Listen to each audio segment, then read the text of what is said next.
What is this? Gerald, you invited me down to the tavern. What's going on? It looks like there's a battle here. What'd you do to my home? Your home? Never let the Skaven slaves near the far squeak. What the fuck happened? What did you do? Hang on. Come here. Hang on. No. Here, take some warp stone here. We need you on your best behavior for this. Yes. Yes, take warp soon, please. Yes. Oh, yes. So much better. Yes. Oh. Okay, good. Okay. You, Now, Toasty. You, Toasty. Why the fuck are you late? I tried summoning you hours ago. There was this blockage in the warp. There's a lot going on. Yeah, too many summons going on at once. Apparently. May or may not have been the fault of my not mine. Someone that looked like me, but definitely was not me. Messing with things they should not have messed with. It was a rat's fault. Yes, you know what? I think we should all trust the Skaven in the room. Mm-hmm. Speaking of, can we throw him in front of those things? Holy fuck! Oh, Sounds no. like a good plan.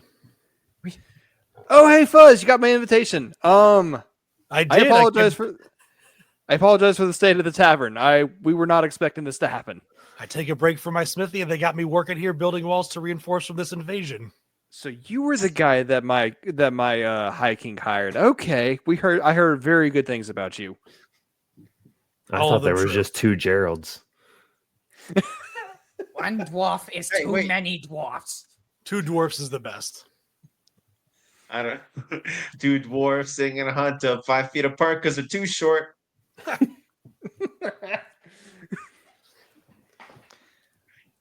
Thank you. I just wanted to reestablish that I am racist towards all dwarves.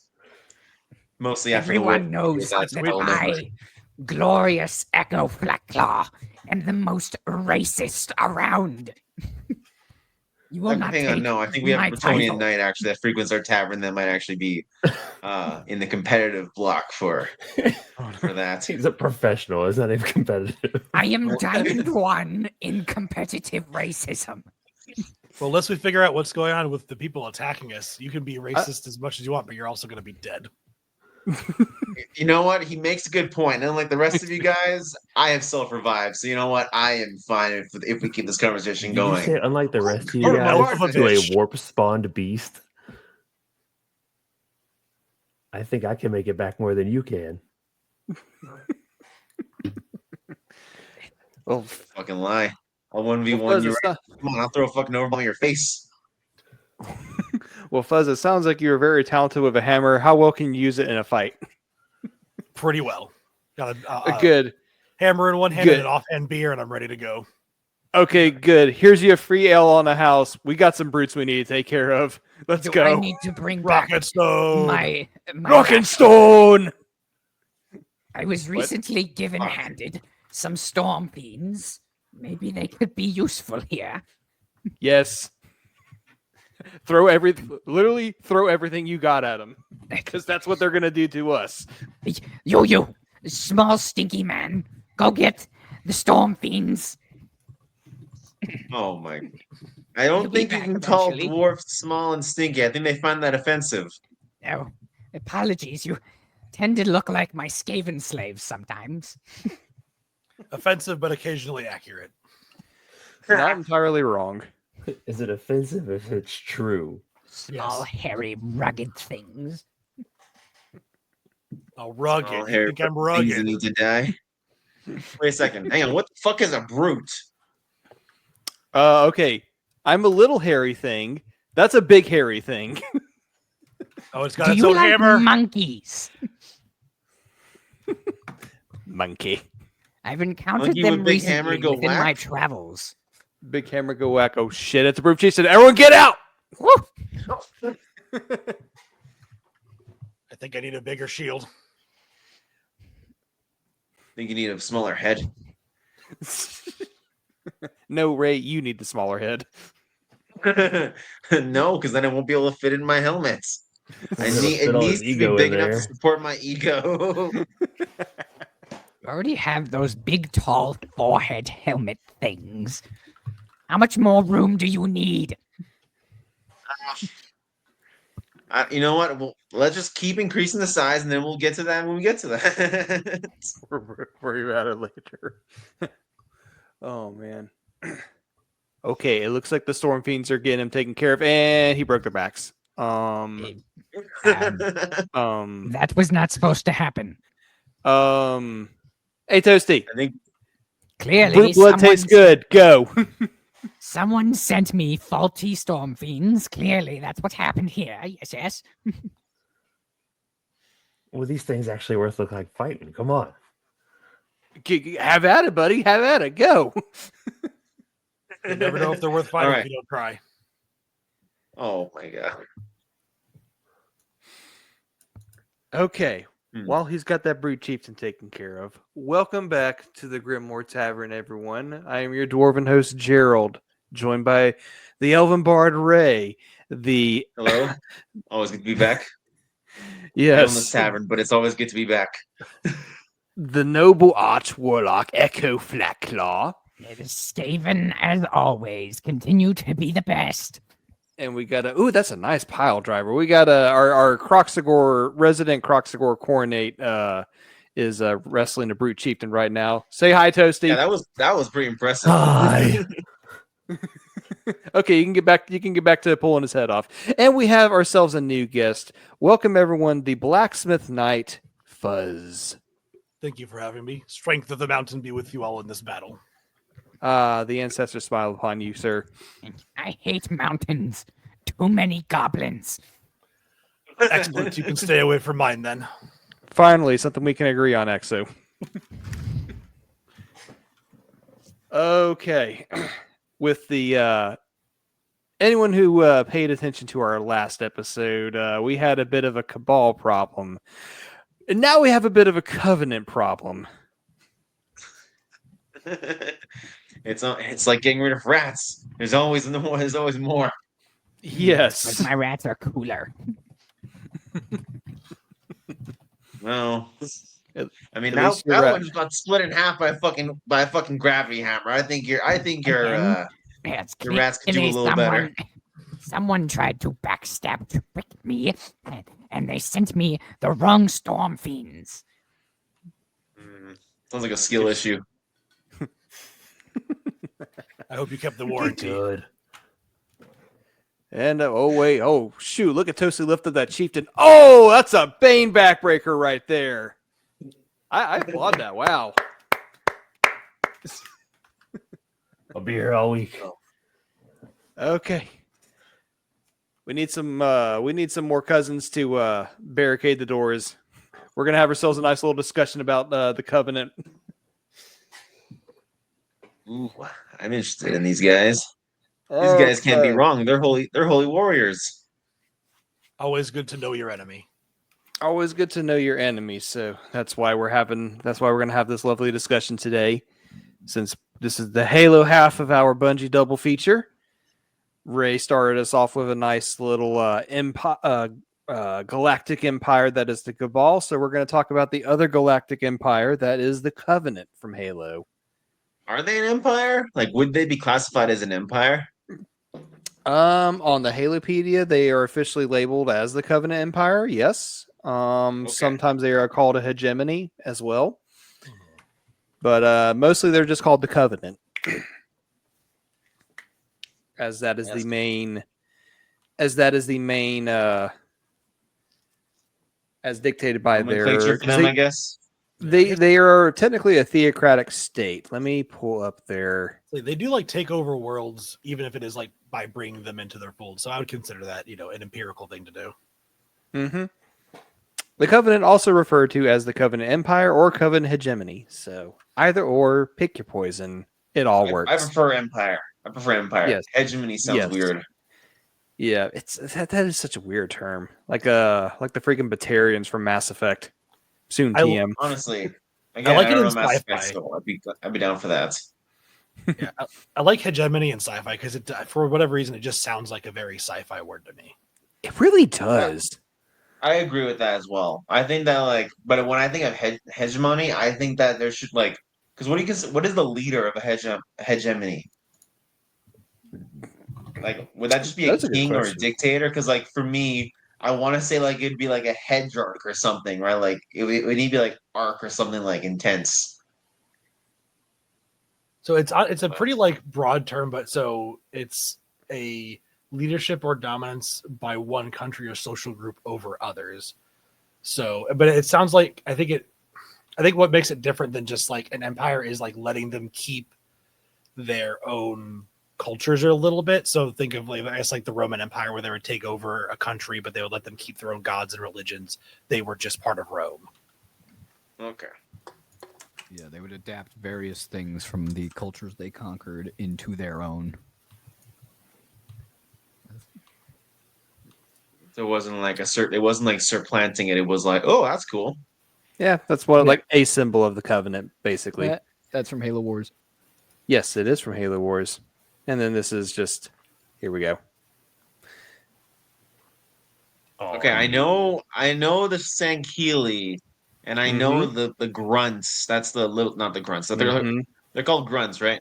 Yeah, These are the grunts.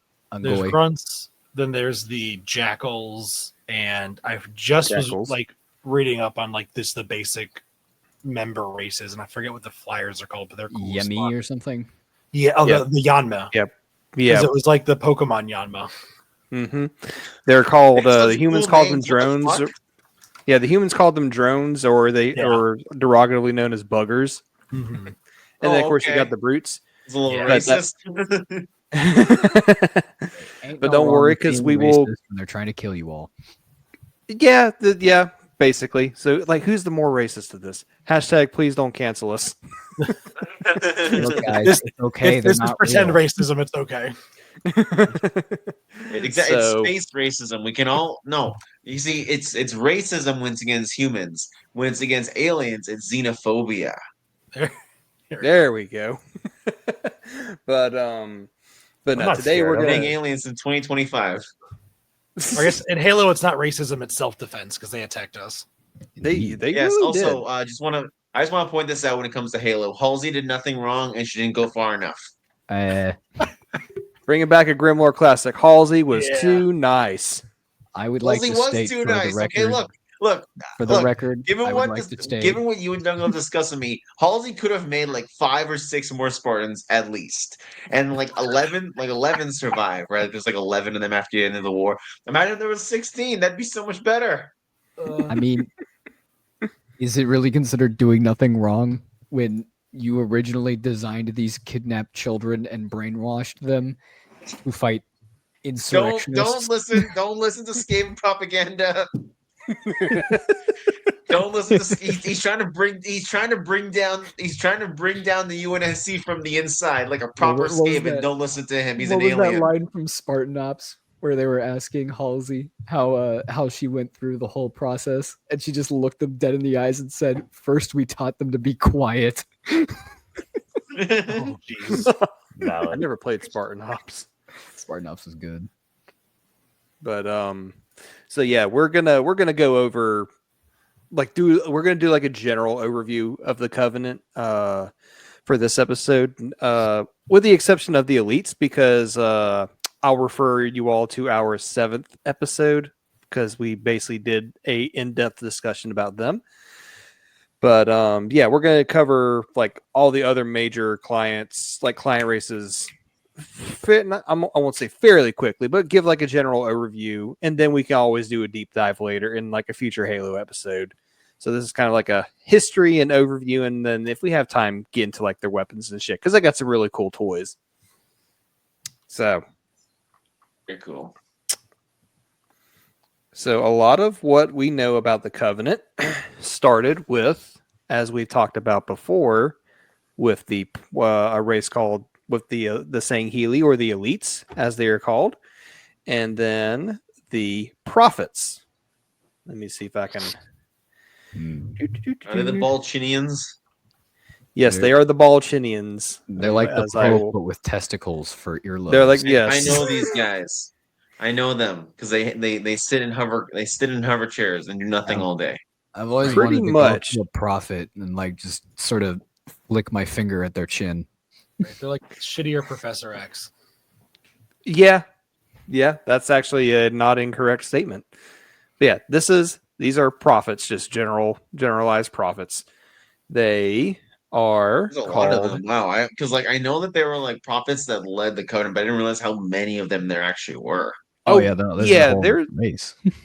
Yeah, there is a whole race of them. They are called the Sanshayum is their official name, and then their Latin I don't know term. why. Yep, the elite language, the Sangheili language, which is where all the covenant names are derived from. They go very hard, and but the way they act in regards to the covenant, that's why the humans give them the term prophet, because of they basically think of like alien Lorgar, if you want to put it in 40k terms. And then their Latin name is Perfidia Vermis, which means worms of treachery. Foreshadowing much? Right. Imagine an entire race of Erebus. Yes. The worst, like Erebus and the worst qualities of Lorgar put into one ever so hated character, and you basically get an entire alien race out of this. Lorgar was right. I mean, yeah. The Word Bearers won! They lost everything, but they won! Sorry, that was a Black Legion reference for anyone that's read that book.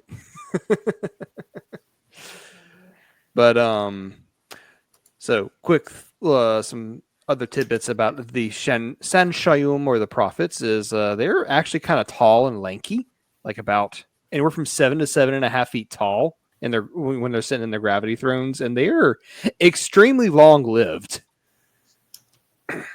There's a lot taller than I would have expected them to be. Mm-hmm. Well, they're all hunched over in the game, so you only see them walking like once. Yeah, let me see if I can. Here we go. Here's a picture of them like in their prime. They used to look they actually like do things. Okay. Yeah, they used to look cool. Yep, they actually used to look cool. They were very agile, very graceful, dance-like almost. But this is like their prehistory before they founded the Covenant. So we're going to start with the prophets because this is going to double as like a minor episode or a minor deep dive into the prophets. But so the prophets had a home world. Let me pull up my notes here. Okay.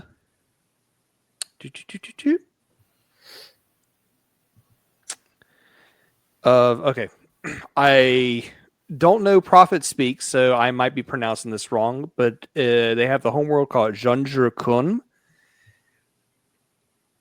Someone with more Halo knowledge than me, feel free to correct me on that. But so Janjurkum. That's how we're gonna say that, because this is gonna be the only time I'm gonna call that planet by name. So, Ray, if you remember back in our Elite episode, we talked about the whole Halo firing and all that, and the librarian that punted the Elites back onto their home world, so they hate doctors and all that stuff. Yeah. Okay, so we're gonna start there. Forerunners, they reseed life back into the galaxy, like we've talked about numerous times before in this podcast, and they left a lot of their stuff behind. I believe, which we had mentioned in the Elite episode as well. This was a artwork of a prophet city on their home planet. So the prophets, like the ancient prophets, like the Elites, had discovered a lot of this Forerunner technology, which for some reason, like their home world had like an overabundance of really good Forerunner stuff, up to and including what will become the Forerunner Dreadnought. That's not. So was was their species one that was seeded by the Forerunners? So Let me know. So technically, all species were seeded by what we call the precursors, and and they got into a war with the Forerunners over who would inherit something called the Mantle of Responsibility, which is basically like stewardship over all life in the galaxy. Yeah. and then that got transferred over to the Forerunners. Feel free to go back to our Flood episode for a little bit more information on that. And then when the Flood outbreak happened, and then they had to use the Halo array to wipe out life in the galaxy, they basically sequestered as many life forms as they could on the Ark. And then once the Halo array was fired, the Flood was gone. Then they basically just sent them back to their home planets and just kind of for life to kind of begin anew. So, yes and no. To answer your question, Okay, so even though that's like a non-answer. No, that makes like I guess a little bit of sense, because if they were one of the species on the Ark, then they would have just been put back on their home planet to just be like, see if you survive, let nature kind of take back its course a little bit. Basically, yeah. So yeah, maybe they're the world where they were on and were taken from was just a hub for Forerunners or something, and that's why there's a lot of tech there. Yeah, that's kind of what a lot of fan theories are kind of thinking there. Here we go. This is it. This will be important later. This is the Forerunner Dreadnought, one of such technology that was left on the Prophet homeworld. And so, similar to ancient elites. Oh, and this is called the Anodyne Spirit, is what the name of this vessel. So,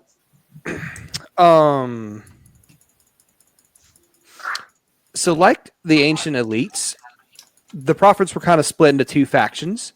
One faction called the Stoics, basically just like the more religious elites, wanted to revere Forerunner technology, but thought it was blasphemy to even so much as touch it or use it or try to study it, because it'd be akin to trying to I don't know, say like altering the gene seed of a space marine to improve their qualities. Belisarius call. So it's heresy. Yeah. So yes. But that's what the Stoics. The other side of that coin is called the Reformists. What do you think they're about? Reform. Wait, like reforming their technology? Exactly. So while you got the Stoics, who are basically the hardline Adeptus Mechanicus, you got the Reformists, who are basically the Belisarius call of the species, that want to study and innovate and learn from all this technology and use it that's been left behind by the Forerunners. And this leads to a massive civil war. And this is a question I have. This Okay. is a question that I always have. How do like primitive races like reverse engineer Forerunner technology? Like, is it easy, or is it is it like any brain dead idiot could like access it and like get a rudimentary use out of the technology, or is it like so? Because like you mentioned the Forerunners being like super advanced race. Like, is it that Yes. their technology is like so advanced that like they can't even access it, or it's so advanced that it's so easy to use? A little bit of column A, a little bit of column B. But here's the thing, and it actually is mentioned in a Halo novel. The Covenant races, the Covenant species, the Covenant as a whole are not as adept at like completely reverse engineering the Forerunner technology, like because of how well they revere it. They're good at imitating it. They've learned how to imitate it and then implement that in their own technology with like all their, their gravity tanks and everything. But they don't know how to improve upon it, again, because that's all tantamount to heresy and everything. So for one reason or another, the Covenant, while they can imitate, they can't improve. Humanity, on the other hand, has no such qualms about actually taking apart the technology, learning how it works, and then improving upon it from there. Yeah. I imagine you also have to like hit a certain point in your species tech tree before you have enough understanding to know what you're looking at in the even most remedial sense for Forerunner technology. Yes. So the Halo Ray, we say like 100,000 years ago, 100,000 years before the time of the setting, like you still need like so much time for your species to basically start over and evolve back to like the point, to a point that they would be able to even understand what this stuff is. Kind of like what Fuzz is mentioning. The prophets, however, they were at a higher technology level themselves when the Halo array was fired, so they didn't have as much of a difficult time to basically evolve back to that point like humanity did. Oh, were they like an intelligent species, like the way we would think of it when the Halo array was fired? Absolutely, like prophets and the humanity, believe it or not, were like both spacefaring species, like back in the time of the Forerunners. Okay. But that's a whole other can of worms that I'm gonna wait for another episode to discuss, because that's a lot of. I'm not as well versed in the Forerunners as I am with the Covenant. Well, I'll leave it like that. Cool. So, does that answer your question, Ray? Yeah. Okay, cool. So, Stoics, Reformists, massive civil war, just like ancient elites. What they ended up kind of doing, unlike the elites, they pull a 40K and basically blast their entire home planet to bits. What they think of kind of like a Deathcore Creek scenario where it's just yes. So, and they actually take like a chunk of their home planet, and the Reformists basically learn how to use this Forerunner Dreadnought, the Anodyne Spirit that we had previously mentioned. I'll just pull the picture back up. Whoops. Nope, not that. Sorry, technology's not working for me right now. Yes. Yeah, we don't want to see that tab of yours, Gerald. No. Here we go. This thing. So the Reformist prophets basically take this and they leave their home planet and they take a chunk of it, like a literal chunk of it with it, like Dead Space style almost. And so the Reformists basically took it upon themselves to just go around the rest of the galaxy to find more of these artifacts, more of this piece of Forerunner technology, so that they can study it, so that they can use it. And basically they revere. This is where the reverence towards the Forerunners came about as gods, because like they left all this really cool stuff behind, but they themselves are nowhere to be found. So that's what founds the belief of something that the Covenant would later call the Great Journey. Where could these divine beings go, but on a great journey somewhere else into transcendence? And then they left all this stuff behind for us to figure out, so that we can go on that journey too. That's where this idea of the Great Journey starts to kind of form.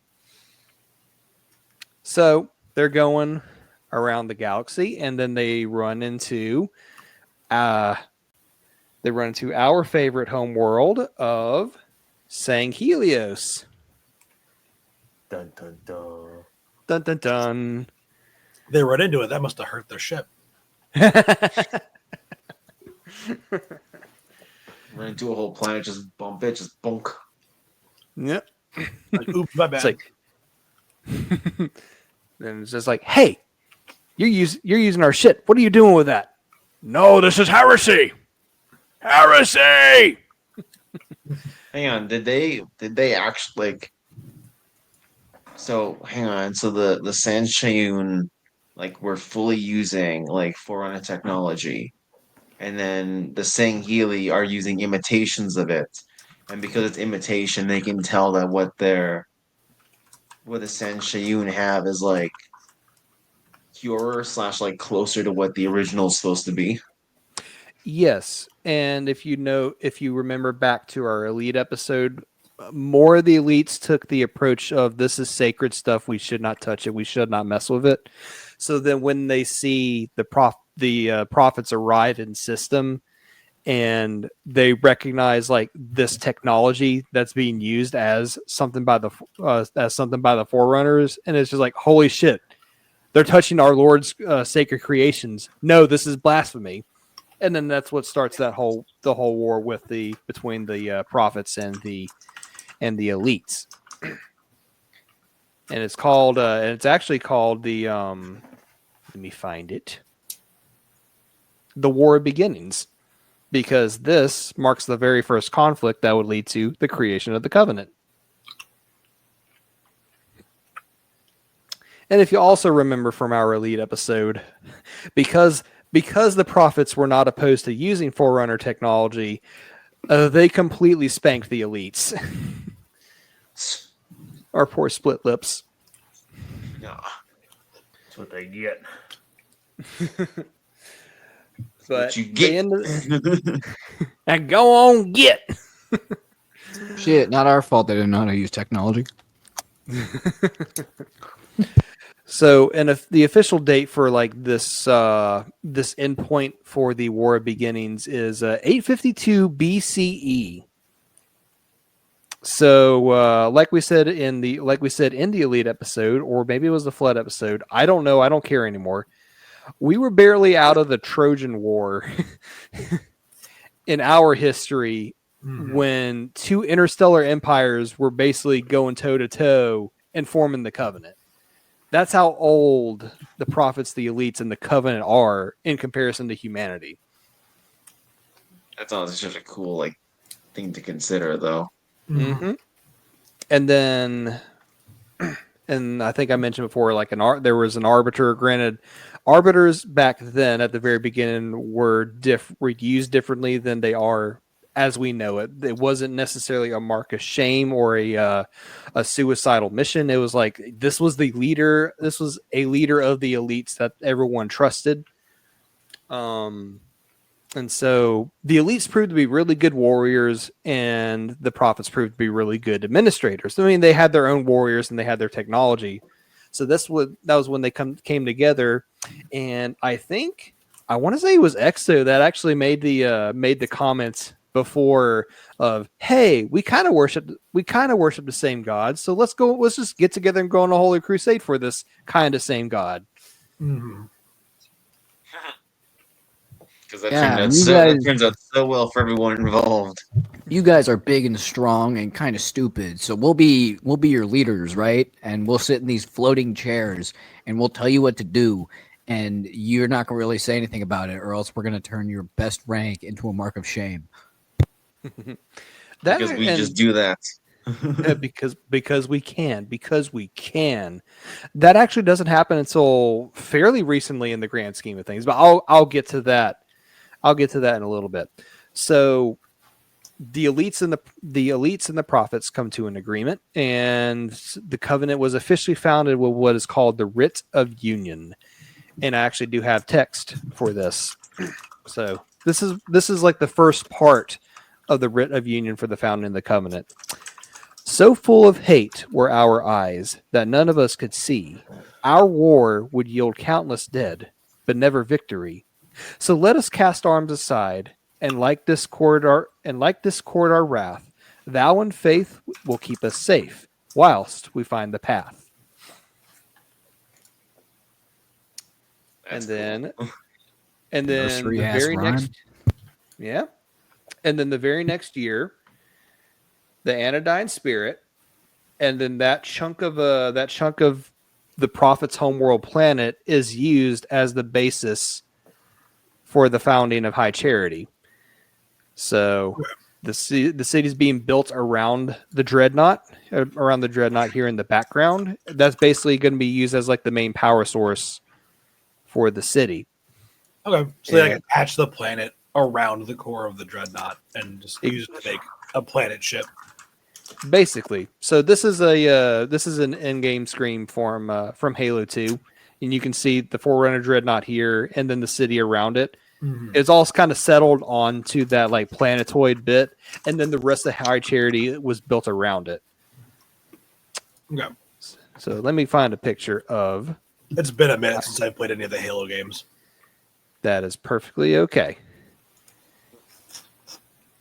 I just started a CE Legendary run. Oh my god. Ooh. Truth and Reconciliation has so many golden elites. Oh my, yes, it does. So listening to like, I'm catching up and listening to the Halo episodes makes me want to go back and play the ones, at least the ones I've played before. It's kind of funny because when we had our Grimoire meetup, Astro and I were waiting for Joe to arrive, we actually played Halo CE on heroic. Oh, nice. just to get us hyped for this episode. So yeah, this is High Charity after it's done being built. Okay. Kind of very mushroom-esque. That's what I thought when when I first saw Halo, played Halo 2, and then cross section. So yeah, that's kind of what it looks like there. So at this point, the prophets and the elites basically do what the ancient prophets have done and just scour the galaxy for more Forerunner technology in order to basically go about this great journey to find out how they can go about this great journey. Another tidbit about High Charity is it was built between 851 BCE and completed in 791 BCE. So about 50, 60, 70 years, give or take. Any questions so far? I know we're kind of breezing through a lot of this. I just want to make sure we get through as many of the species and everything as we can in a timely fashion. It's making sense to me. Okay. Good deal. Really good deal. just said, why don't we pick up our home and move it somewhere else? Push! Push! You know how wild that first meeting had to be? Like, one of the guys just walks in the room, is like, I got this crazy idea. It's like, oh, Jim, you're late. Like, dude, you okay? You look real tired. Your eyes all bloodshot. Just like, shut up. Listen. What if we built a giant dome around our capital, right? And then we launched that fucker into space. I was thinking, holy shit, he's got a point. I was thinking they blew up their planet, so it's like they blew up their planet and then they looted the body and used that loot to build a spaceship. And now I'm just getting this this image of Homer from the Simpsons movie. Dome!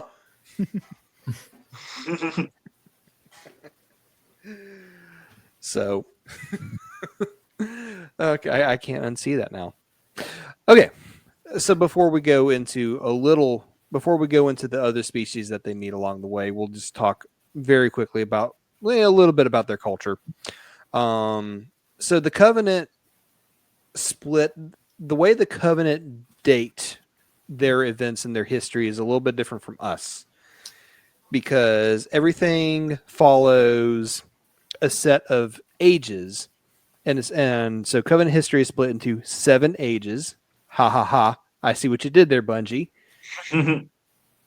And kind of like Ray, if you remember the Dragon Age episode where the way they do their dating system is like is they kind of look ahead to see what event comes around, and that's what they're going to name their age after. Yeah. Did we go over that? We kind of did, but like it was kind of like not sped over, but like it wasn't very. It was only like brief kind of thing. True, because that was more humans. Yeah, that was more the human side of things, because we were talking about elves in that episode. Okay, so we did kind of breeze that over. Okay, so think of it like this: there are 7 different ages of the Covenant, but each age doesn't last the same amount of time, and then you can always go back to a different age depending on the events of that time period. Okay. What do you mean by go back to a different age?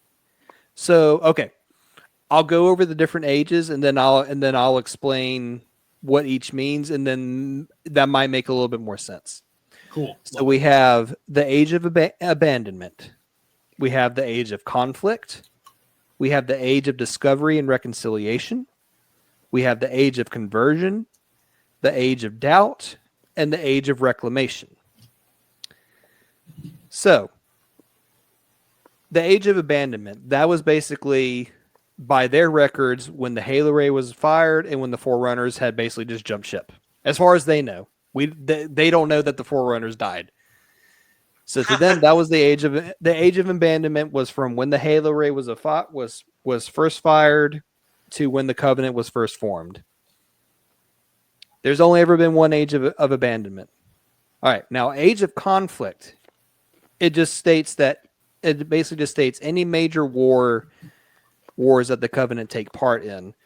So that time period from the San Shayum and their civil war till when they had fought their war with the elites, that was an age of conflict that lasted, so many centuries. And then later on in history, whenever they meet other species and they get into a war, if they do not subjugate that species and basically fight them to extinction, that is an age of conflict. Okay. So it's a naming convention for a important event, not a specific period of history. Well, you could also basically say the age of abandonment was when your dad went to go get some cigs. Yeah. Our gods left to get some divine milk and they never came back. We must go find him. They'd be back soon. Right. We must embark on a great journey. 40K is the salamander's age of abandonment. Dad, come back, please. Big sad. Scared. We don't want to find the One Piece. The One Piece is real. It's real. I swear to God, if the One Piece is the friends we made along the way, I'm gonna fucking riot. No, it's apparently something. It's apparently something really good. Oh, I know. That's Guys, my believe wife. me, Keeps, believe me, the my One wife keeps Piece is- joking that that's what it is because she just started the show. I'm like, I swear to God, if you're right, I'm gonna be so upset. All right, That'd be so so- dumb. So the age of discovery and reconciliation, anything where the Covenant discover, like a major Forerunner artifacts that lead them towards their great journey, that's an age of discovery. Reconciliation is whenever they make any kind of peace treaties or whatever with whoever they fight. Conversion or an age of conversion is basically whenever they bring a new client species into the fold. So you're going to notice there's quite a few of these ages of conversion coming up. Ages of doubt are whenever there's like internal conflict and internal strife. So the best way to explain this is right before the Covenant first made contact with humanity in 2525, their calendar was marked as the 23rd age of doubt because there was some internal strife going on between the current ruling prophets, some upstart prophets that are trying to take over, and then just like discontention between, say, the elites and the brutes and the jackals and the grunts. We'll go over all of that. So that's kind of what an age of doubt is. It's just like you have like that, not full on civil war, but just kind of like that like tensions are just high. And then the final age is called reclamation, which is like a major Forerunner artifact is discovered, such as the Halo rings, and they're going to try and figure out how to fire the Halo rings, even though they don't realize that is a dumbass idea. Given that's a stupid ass idea, I've decided to ignore it.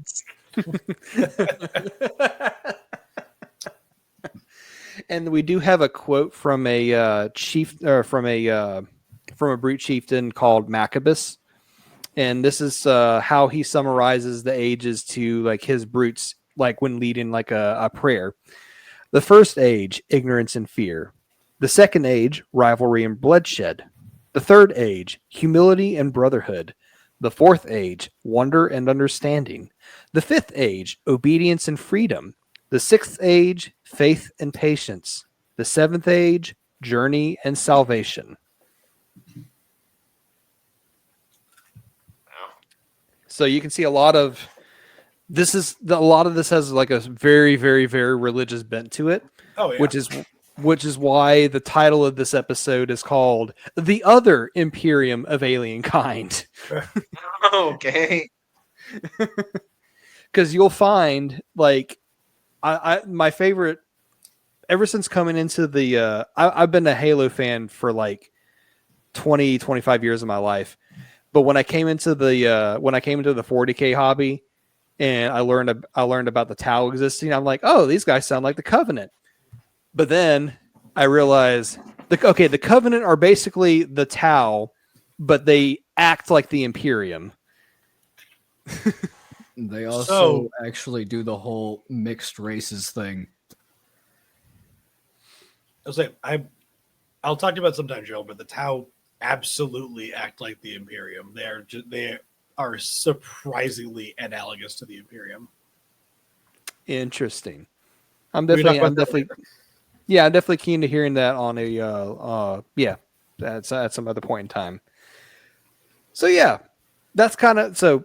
All this to say, this is how the Covenant use their dating system. They don't use years the way humanity does, but it goes by ages. And so by the time of the Halo games, they are in the 9th age of reclamation.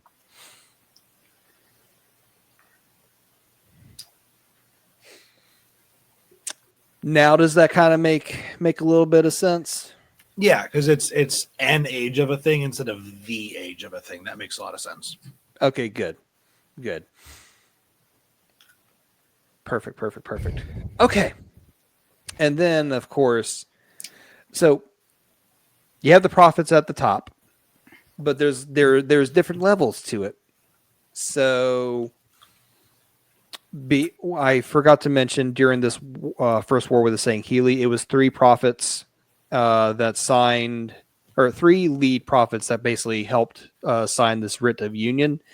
And so they form the hierarchs. So I was kind of chuckling to myself when you were saying, when you were saying like what the leader of a hegemony would be, like something arc. And that's kind of actually how this is. It's a hierarch who are the actual leaders of the Covenant, both in administration and spiritually. So basically the Pope. And that's the current iteration of the hierarchs. You got regret here on the left in the hologram. You got truth, that bitch, and then you got mercy. We'll talk about them in just a little bit. Mercy from Overwatch.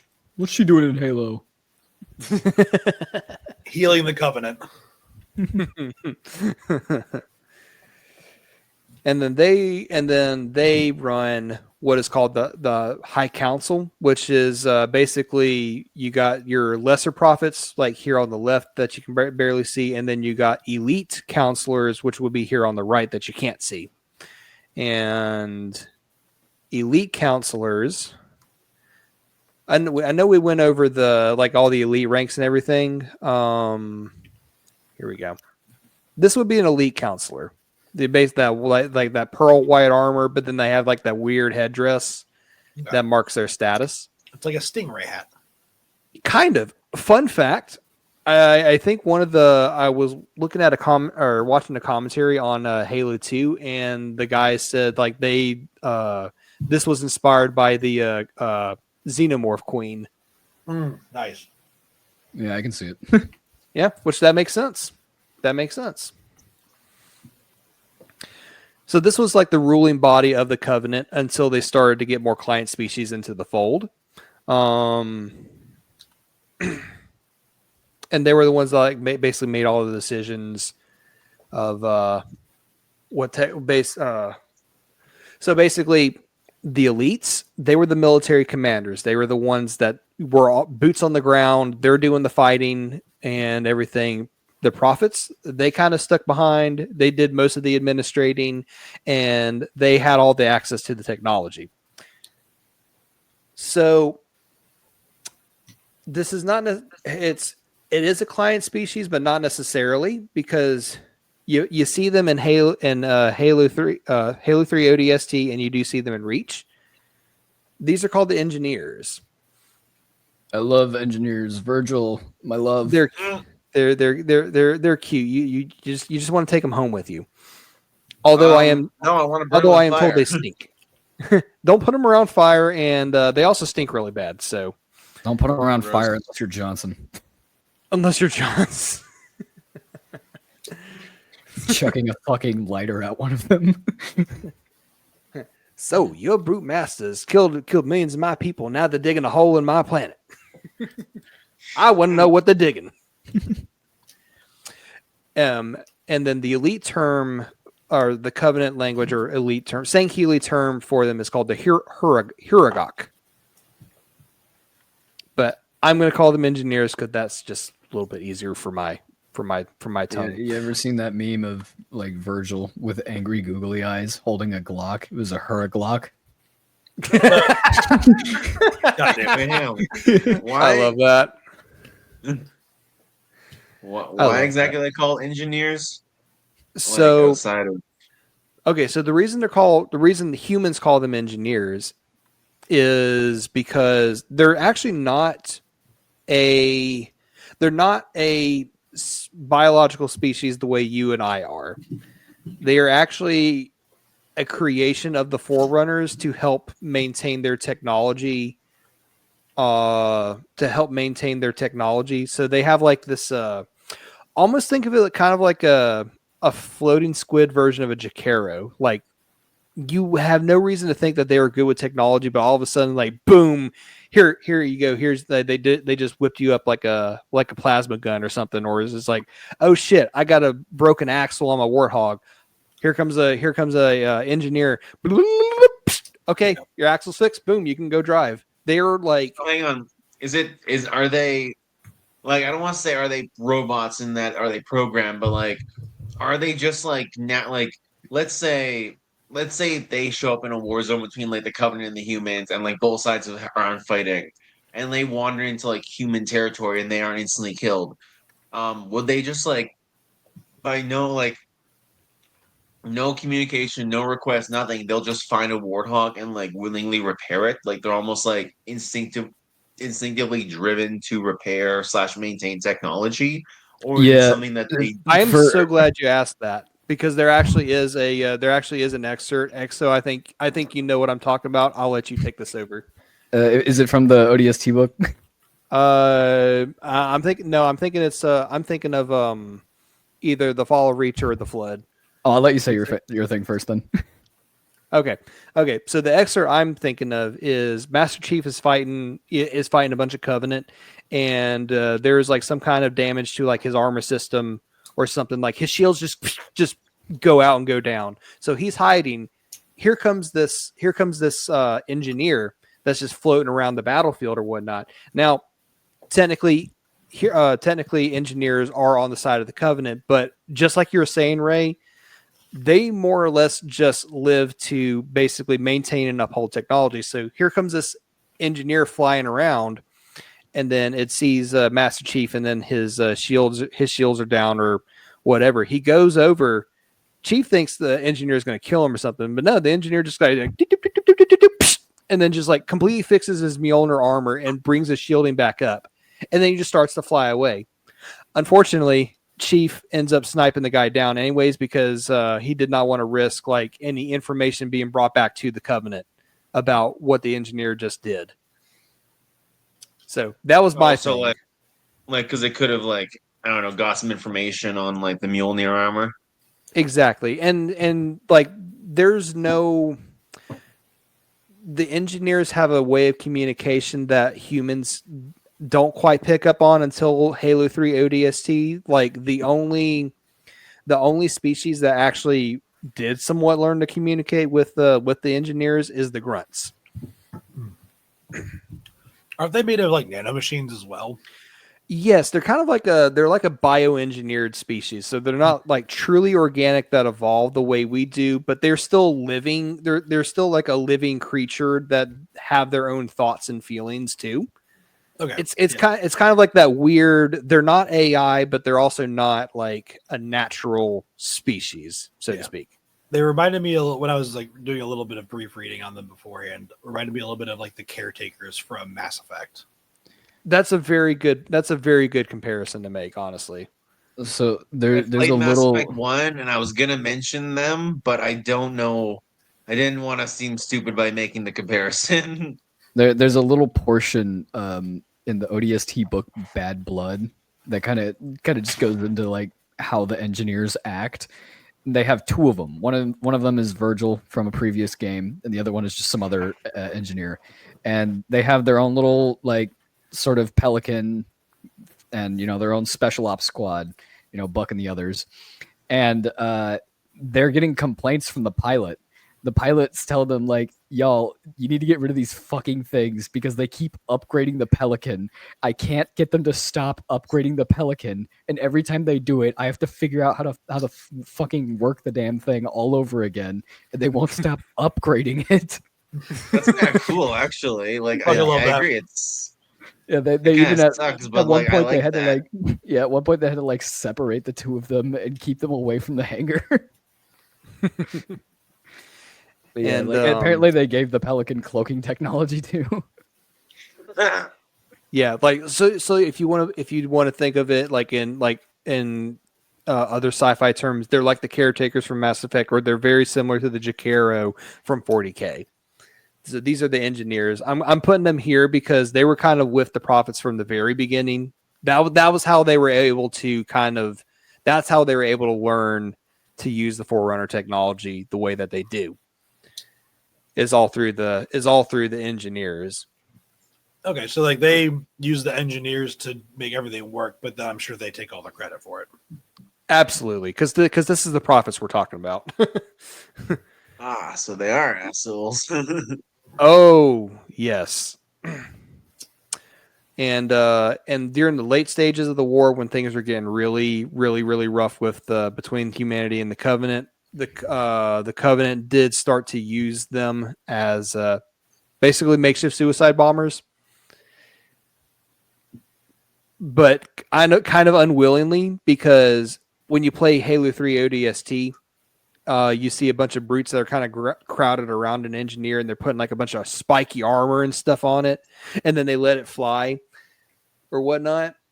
And like you're basically trying to shoot that thing out of the sky first, because their level of like technology is so good. They give everybody like invincible overshields. So you got to take them out. But the problem is, if you're too close to them, they will just explode and release shrapnel everywhere. So this along with mistreatment from the prophets, is kind of what prompts Virgil, a very specific engineer, which I think this is the picture of Virgil. Yeah, because he's the one that actually about the bombs on them that you see in games. Yeah, he's the one that actually defects, so to speak, to help the humans against the rest of the Covenant. Yeah, you find out specifically in the terminals, when you're going through the terminals, like the character's dad in the terminals was showing her a recording of seven engineers, and they were surrounding like the seventh engineer, and they were removing the bombs from it, and then they proceeded to like shield it as they all exploded and died, so that the one could live and get away and help the Unicy. Yeah, pretty based, honestly. Pretty based. Never thought I'd hear about a Xenos I like. It's kind of like one of those Xenos that you actually tolerate. Okay. They are very adorable, even though they do stink. Yeah, I know I would just be nice. encountering the same problem as that poor pilot, though. It would be like, oh, fuck, I went to turn on my computer to play Battlefield 6 today, and now I don't know how to fucking turn it on because the power button's been moved. Connected it to my mind somehow, but I keep thinking of other things, so no, it's not working properly. Alrighty, so first species that the now established covenant discover. These are the hunters. These big monstrosities. So we briefly Gross. touched. It's like kind of like beetles. Yes. So the interesting thing about the hunters is they're from the world of Te, literally TE, and their sunshine, or sorry, their Sankili name is called, but they have two. They technically have two names. Their actual name is Letgolo, which is, right here, which basically stands for a worm, is a type of worm, like a sentient worm. When these worms, when this colony of worms, or Letgolo, form together into like this gestalt sort of hive mind, but not really, it forms a mega Letgolo, or that's how it's spelled. Like And a then worm they're megazord. what's that? It's like a worm megazord. That's cool. You're not far off. You're not far off. Their Latin name is Ophis Congregatio, which means serpent union, which perfectly describes what the hunters are all about. And the reason that the humans call them hunters is because they are so. When you play the Halo games, you almost always find them in pairs, because they both actually belong to one giant worm colony that is just so big, is too big for the armor that they fit in. So they're basically split off into two hunters, and they're deployed by the Covenant as basically just like heavy artillery. And then you're going in is just basically wiping everything out that's still moving. Because if you look at the picture here, this is a freaking fuel rod cannon.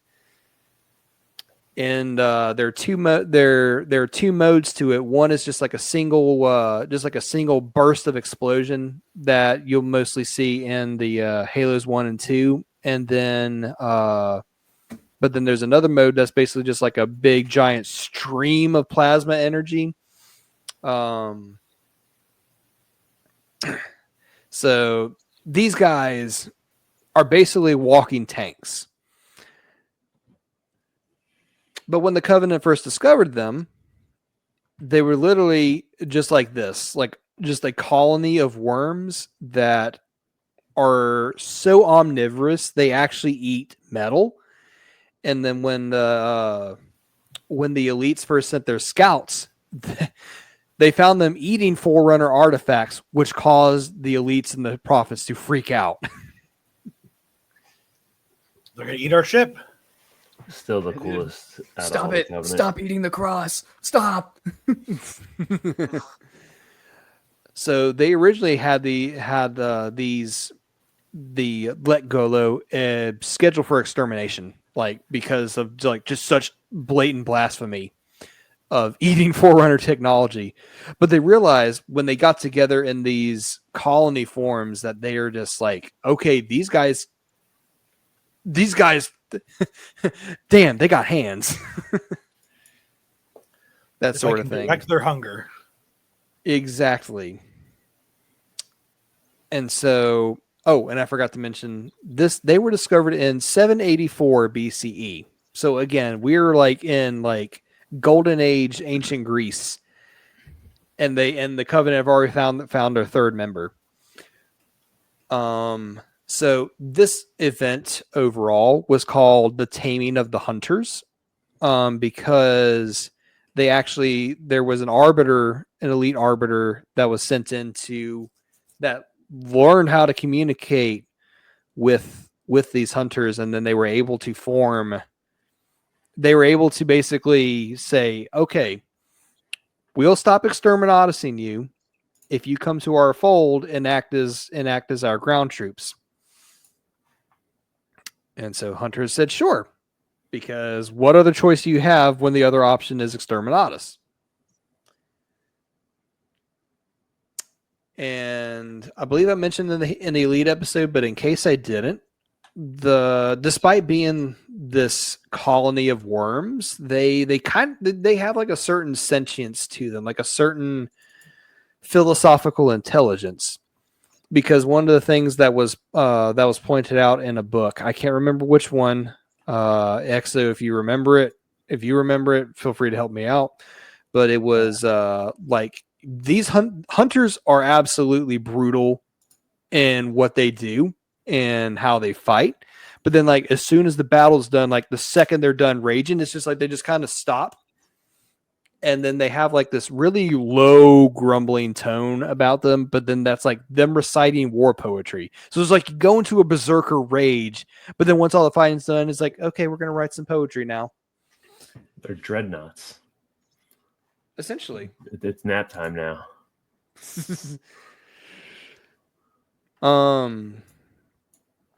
So ranking system, the hunters don't really have a ranking system since they only ever operate in pairs. The most common version is this blue armored one. That's what you'll almost always see. But as of Halo 3 ODST, you do see a gold armored version, but there's really not much of a difference other than the color in like how they fight or how they act. So that is the hunters. And of course, if you know anything about the hunters, their two main weak points are their neck, if you're really good with a sniper rifle, or their back. Which in Halo 1 you can cheese them with a pistol, because what they like to do is they'll charge you, swipe at you with their freaking shield. Which, mind you, that shield on their arm is basically like a chunk of a starship. Or is the equivalent to that. So literally hitting you with a piece of a wall. Yeah, essentially. But there we go. So that is the hunters. They have their own naming system. I'm not going to go into it too much because there's really not much else that you kind of know. So we'll go on to the next species, and that would be the drones. Those are the bug guys? Yes, they are the bug guys. There we go. Oh, I lost my stream. Hold on. Go back to share screen. There we go. Okay. Sangheili name is called the Yanmei, however you like to pronounce it. And these horrible looking things. I mean, they're a bug species. Like, what more could you what more could you want? Vespin. Them not to be bugs? Yeah, they're totally not the Vespid. But mommy, I want Vespid. Honey, we have Vespid at home. The Vespid at home. Hey, they look cooler. I don't know. The new Vespid kill team looks really good. Yeah, I'm it not a really, big really fan of does. big foreheads. Yeah, it really does. But so the humans call them drones or sometimes buggers because they are probably the single most annoying Covenant species that you will ever fight in any Halo game, especially on Legendary. Halo Reach Legendary was just ugh. Anyways, I am not projecting at all. What are you talking about? Is Reach when they were introduced into the games? They were introduced in Halo 2. Okay. It was kind of cool, or like, I thought it was a cool entrance because it's like you're on a, and this is like the very first level too. You're on a MAC gun firing platform, an orbital MAC gun platform. You're trying to go down to an elevator to get to like the main cannon station or whatever. And then like as soon as you enter and there's like this giant slope down, all you hear is just buzzing, and then you see all these drones come up. And you're just like, what the fuck is that? You think that's bad? Try going through the hive on Halo 3 ODST Legendary. Oh, no. Oh, no. You can do it stealth, but one wrong move, and oh my god. So the drones, they're very bug-like. And then whenever they start to take over, whenever they start to take over territory, they actively do like the wasp or the bee thing where they create hives, and then that way they can birth more of them. So They do it quick And too. it's- Like the Covenant Mhm. just barely invaded Earth, and they already had a very large hive established under the Oni security building. yes, like that is how quick they can reproduce and they can build their hives and everything. These guys are on kind of on the smaller side. They're about anywhere from, well, I say smaller size, but when you have like 7.5 foot tall prophets, 7 to 8 foot tall elites, 9 foot tall brutes, these guys are anywhere from like 5.5 to 6.5 feet tall, like standing upright. 9 times out of 10, they're hunched over, kind of like in this picture.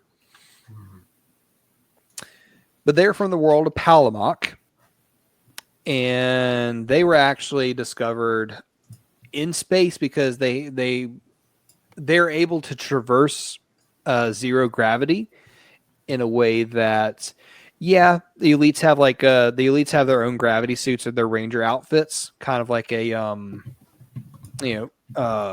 yeah, kind of like any spacesuit. But the way that the drones are so good about maneuvering themselves and they can get into tighter spaces, the what am I trying to say? I lost my thought. But basically, okay. Dang it! I had it and then I just completely lost it. What is wrong with me? They can maneuver around in space really well, and they were actually their own interstellar. They were also like basically on the cusp of spacefaring species, anyways. And their first meeting with the Covenant also was not very well. Also didn't go very well. More violence, yay! More crusade, yay! Just imagine you're like, dude, I hate wasps. I'm going to space. Oh man, there's no bugs in space. And you just start seeing clouds of them in space. Just, oh fuck! I've made a grave mistake. Why are they here, dude? In space, no one can hear you buzz. Dude, Oh my finding a spaceborne type of gnat would just be something that they can do. Oh my god! Absolutely. Because why not? Yeah. And but the ironically the prophets learned during this, they learned how to communicate with the drones, which is very like almost Geonosian in the way they speak, that has that very buzzy like yeah, that kind of talk. So the prophets were the one to learn how to communicate with them, and they realized they could be a very valuable species as far as like maintaining their spaceships along with the engineers, and they can freaking fly in space. So They're a very tech savvy race too, aren't they? they are very tech savvy, which kind of leads to a so I've talked before like how the elites and the brutes have a rivalry, the jackals and the grunts have a rivalry. The drones kind of have that rivalry going on with the engineers, but it's more one-sided just out of sheer jealousy than like an actual rivalry. The engineers don't care. They're just there to maintain and work on technology, but the drones just kind of have the you're getting all the prophet's attention. I'm tech savvy too. That sort of mentality. Type behavior. Very Perturabo type behavior. In fact, there was an engineer in the very first during humanity's very first contact with the Covenant, and the engineers have a weird naming convention. This particular one was called Lighter Than Some. But and he was friends with he was actually good friends with like a grunt deacon. We'll talk about that a little bit later. But the grunt deacon and then this engineer were actually trying to broker peace. They were trying their best to broker peace between the humans and then the Covenant that were meeting to parlay. But before this meeting could happen, a group of drones got together and in just like a jealous rage, they cornered that engineer and just started ripping it to shreds. So that grunt deacon killed those drones. Kind of needless. It was just jealous rage, like because the engineer was so good at what it does, it was overshadowing them, and they weren't having that. And so Bunch of pussies. I think the other one in the ODST books, I think his name was Drift Sideways. That's cool. They're wild. Yeah. Engineer name conventions are just strange. But and so that grunt deacon was under the impression that those drones that he killed were ordered by his brute chieftain to kill the engineer. So when the opening shots were made, the humans see this white robed grunt just charging forth against the freaking brute chieftain, trying to shoot him with a plasma pistol, and then he just gets turned into paste by the gravity hammer. Okay. He done his best. I acknowledge his bravery. Someone take note of that grunt's bravery. So that's basically the drones. They are very, very, very annoying, especially when you play Halo Reach or Halo 3 ODST on Legendary. They're from the world of Palamok.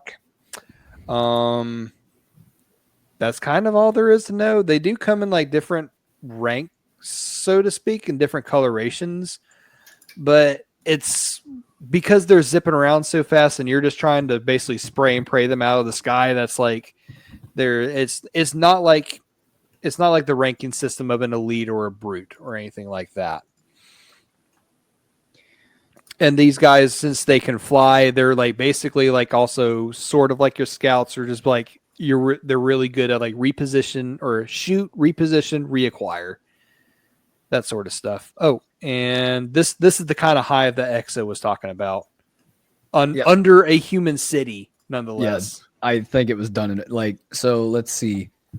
The Covenant ship breaks the defenses, and then they go to, do the thing against it, try to get on it.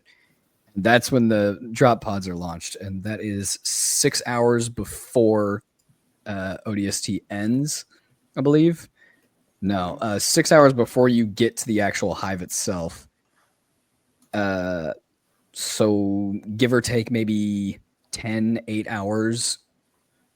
Could be a whole day, but they built that thing fast. Mm-hmm. Yeah.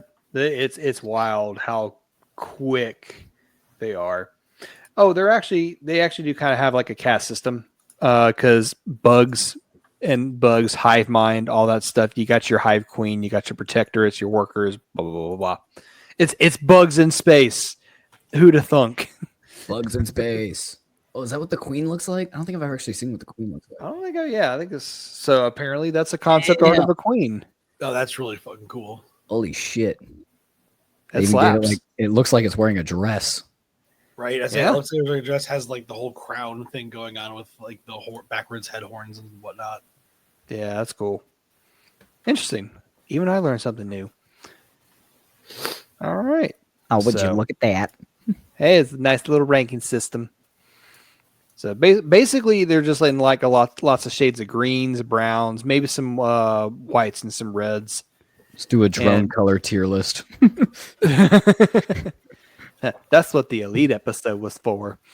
The drones are all B tier. That was such a corny joke, but I'm laughing at it. Oh, also. Well, and there was an animation for Halo 3 of them actually picking up and carrying away a human fighter. Oh God, that's terrifying. But they ended up not using that in the game, which is kind of unfortunate. That's basically the drones, more or less in a nutshell. They're very annoying with plasma pistols, but okay. So that's the drones. And now, Exo. Yeah. Are you ready to have flashbacks Oh boy. to Sniper Alley? Because we're talking about the jackals. Dude, jackals are like my favorite race. I don't know why. I just bird people that are assholes and pirates, 'cause of course.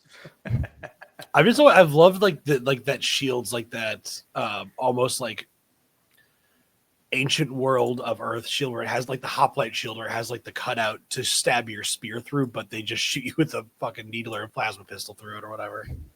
Mm-hmm. So this Sounds is like a your bunch of basic. assholes. The dicks. So, so this is your basic jackal, which is what the humans call it, even though they're not dog-like, they're bird-like, which we have mentioned before. So their Sangheili name is Kigyar, and they were basically functioned as before they met before they were integrated into the Covenant. They basically started out as pirates, kind of similar to the Fallen, from Destiny's, like very very pirate-like and for hire. And actually, whenever they met with the Covenant, they're one of the only ones that wasn't necessarily forced into believing in the Great Journey or the religion that is the Great Journey, as they were more so just like on a mercenary basis with the Covenant. But there, over time, there were plenty of jackals that kind of gone over to their cause. They were Well, let's discovered see, in it's simple for the jackals. Join us or be executed for piracy. You're not wrong. You're not wrong. Hang on, were they all like? Were they like? Did they come from a planet? Like, what happened to their planet that led to them being pirates? So they were like, I think they were a spacefaring race themselves. So they actually inhabited a star system called the Yadeo system. Let me see if it's on here. And they actually have like several different planets in that system that they had already colonized by the time that they had met the Covenant. If I can find it. And the interesting thing I ran into was their home star system is apparently within 100 light years of our solar system. Oh, Which I just found that on a random video or YouTube video where like a guy was trying to determine like real world stars and their locations. And someone had mentioned like the Jackal's home system was actually within humanity's within human owned space. So that was kind of interesting. So like take it with a grain of salt at the end of the day. But yeah, that's kind of, excuse me. Yeah, that was an interesting tidbit that I kind of learned. But yeah, it's called the Yadeo system. That's the name of their star. But their planet is called En. EAYN. That's like their home planet. But they have several moons, and strangely enough, kind of like how humanity evolves or devolves into abhumans on the different planets throughout the galaxy. That's kind of what happened to the jackals, because you actually have 3 different versions or like 3 different forms that you deal with and fight. So this is like the basic form right here. It's called the Rutian subspecies. This is like your pseudo bird, like he had the quills, almost like a cracked out velociraptor, sort of, without the tail. And they're the ones that carry the energy shields, like the hoplite shield that Fuzz was mentioning. And they do have a ranking system, but it's very, very basic, and the shield color determines what their rank is. But it's mostly you got your minor, which is like your very basic soldier, and depending on the game, it can be either blue or purple. And then the major, depending on the game, is either yellow, red, or green. No. I'm sorry, I lied. The minor is either blue or like a cyan or a teal, and then the major is either red or purple, depending on the game that you're playing. They also do. They also have sniper and marksman ranks, which snipers wield the basically the Covenant equivalent of a sniper rifle. So any listeners out there, any listeners out there that have played Halo 2 on Legendary, all I gotta say is Sniper Alley. Ugh. I got a friend. He played all the games on Legendary, and he's starting to do them on Lasso. And he said the Sniper Jackal Alley is not that hard. And I'm just like, bro, that's cap. There's no way. That's cap. That is so cap.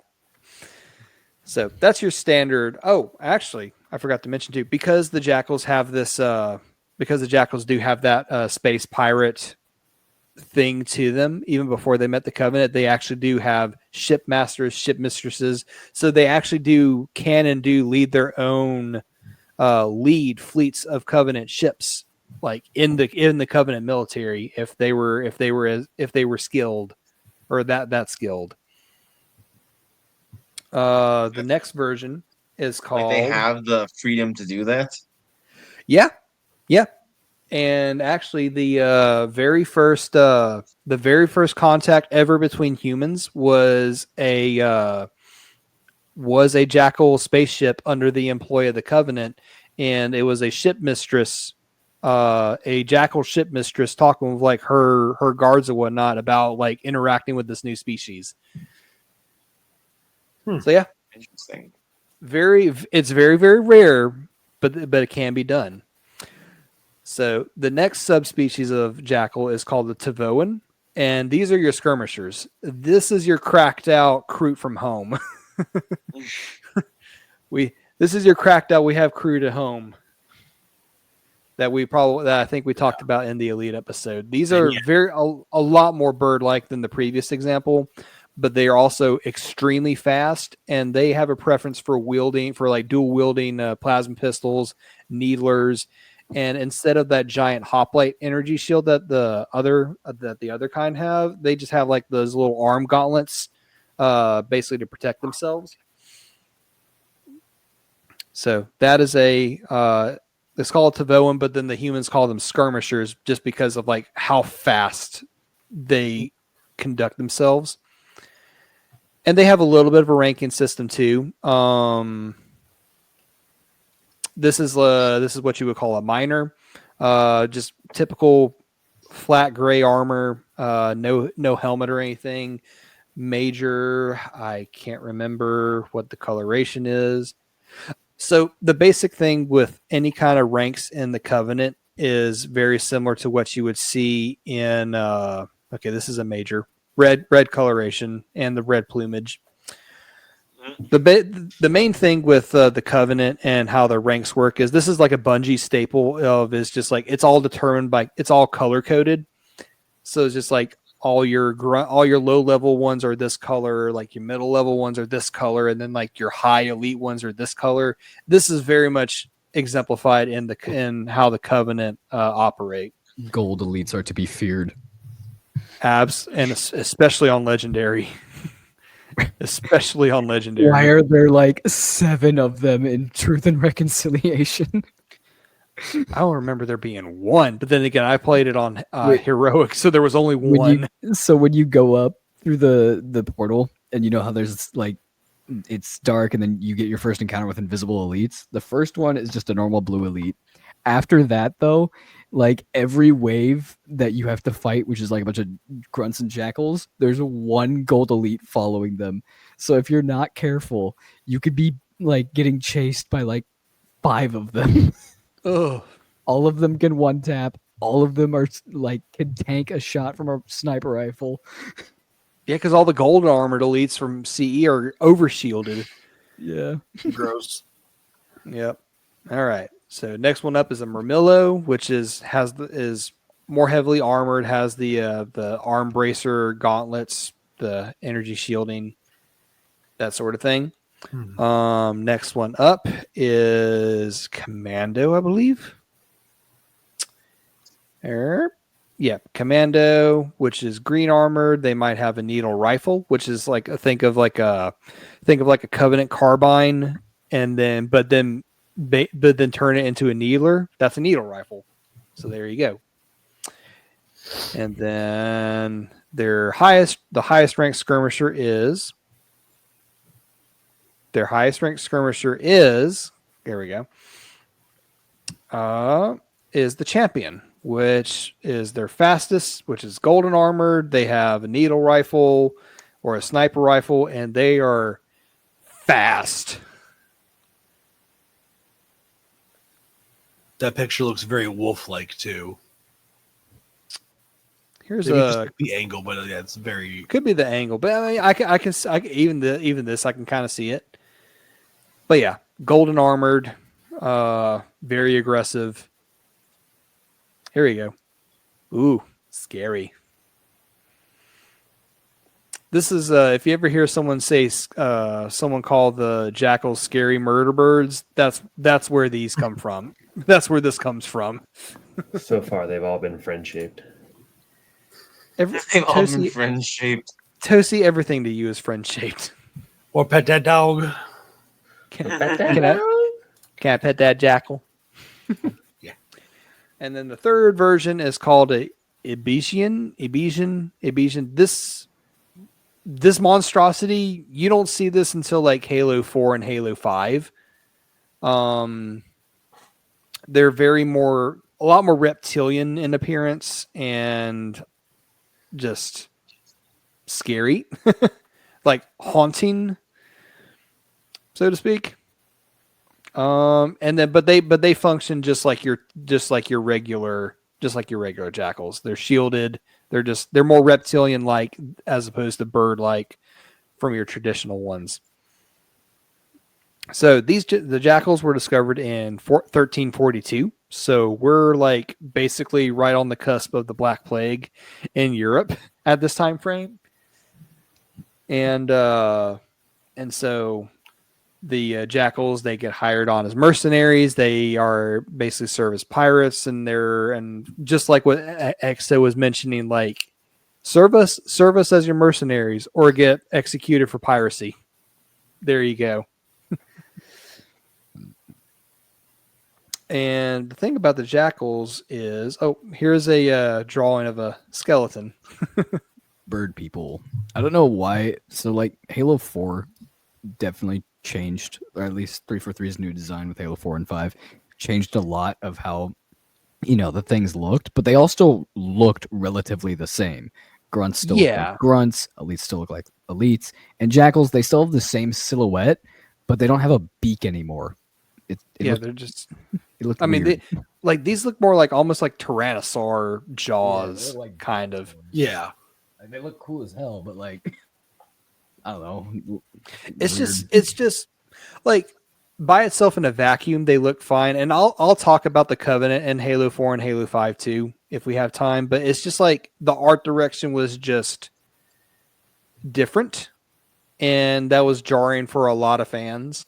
Which the 343 Halo has plenty of other issues going on, but art direction was definitely something that was talked about.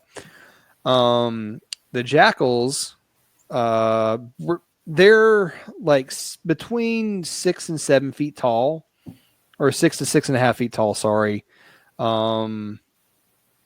Very lanky and just very avian and bird-like. And they're kind of like, at that point, they're basically like one of the lowest rungs of Covenant society until the grunts come along, and they actually kind of instigate something that I will talk about when we cover the grunts, which I believe, let me check my notes, is next.